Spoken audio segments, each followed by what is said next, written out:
Bismillahirrahmanirrahim.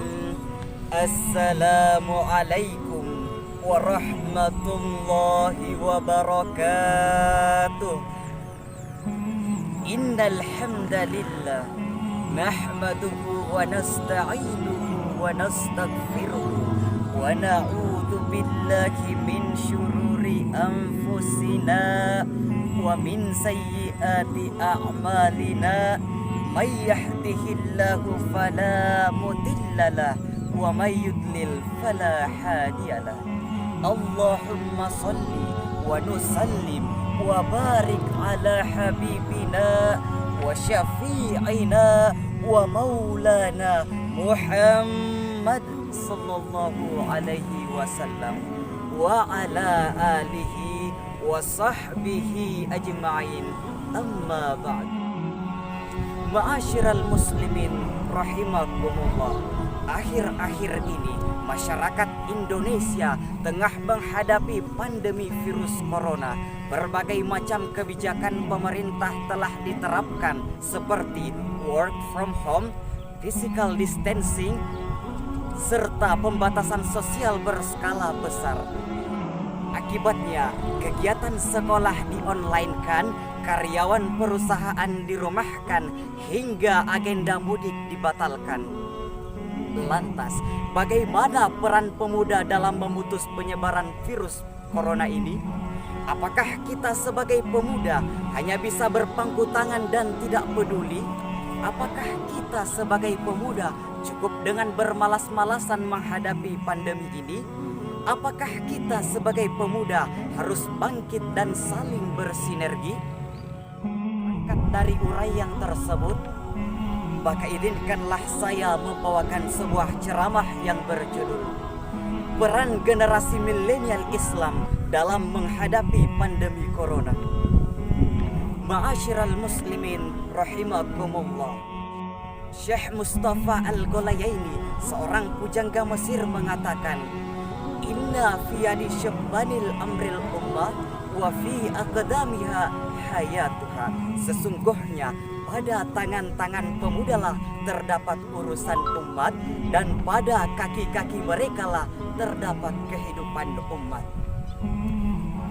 Pernyataan yang diucapkan oleh Syekh Mustafa Al-Ghulayaini tersebut memberikan kita sebuah gambaran pasti begitu besar peranan generasi muda sebagai pelanjut estafet tulang punggung suatu negara, tak terkecuali saat pandemi corona ini.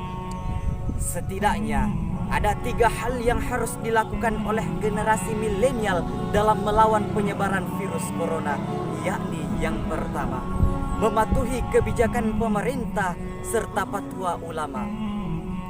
Allah Subhanahu wa ta'ala berfirman dalam surah An-Nisa ayat 59 yang berbunyi, Ya ayyuhalladzina amanu ati'ullaha wa ati'ur rasul wa ulil amri minkum. Wahai orang-orang yang beriman, taatlah kalian kepada Allah dan taatlah kalian kepada Rasul dan ulil amri di antara kalian. Ma'asyiral muslimin rahimakumullah. Pemimpin dalam roda pemerintahan diibaratkan sebagai seorang pengemudi pada sebuah kendaraan dan rakyat adalah penumpang. Jika antara pengemudi dan penumpang saling egois, saling menyalahkan, tidak saling mendengar aspirasi, maka yakin dan percaya tujuan yang didambakan tidak akan pernah terwujud. Begitupun juga dalam memutus mata rantai penyebaran virus corona, kita sebagai pemuda harus mematuhi anjuran pemerintah, bersinergi dengan aparat, serta mengamalkan fatwa ulama. Kemudian yang kedua adalah tetap produktif selama masa pandemi. Ma'asyiral muslimin rahimakumullah. Anjuran pemerintah untuk tetap di rumah bukanlah alasan untuk pemuda bermalas-malasan, melainkan sebagai sarana untuk terus beraktivitas dan beribadah. Pemuda adalah generasi penerus bangsa. Olehnya itu, kita dituntut untuk menjadi pemuda-pemuda yang agresif, inovatif, progresif, dan produktif.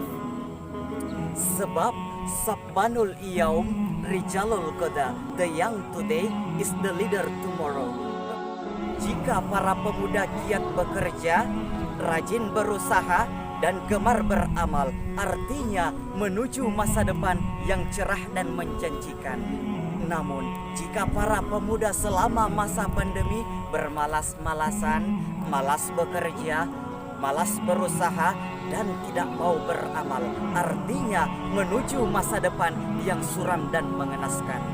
Sebab al-kaslu la yata'amul asala, insan yang pemalas tidak akan merasakan manisnya madu, melainkan akan tenggelam di pahitnya empedu. Kemudian yang ketiga adalah menjadi penggerak literasi media. Informasi dapat diperoleh dalam hitungan detik, namun tidak jarang informasi tersebut adalah hoax atau berita palsu. Selama pandemi ini, berita hoax semakin meningkat dan setiap hari dikonsumsi oleh masyarakat. Dengan adanya literasi media, berita yang diperoleh tidak serta-merta diterima, namun mencari kebenaran berita tersebut sebelum menyebarkan atau saring sebelum sharing. Ma'asyiral muslimin rahimakumullah. Demikianlah ceramah yang sempat saya bawakan, dan saya akhiri dengan ucapan wabillahi taufiq wassa'adah, wassalamu alaikum warahmatullahi wabarakatuh.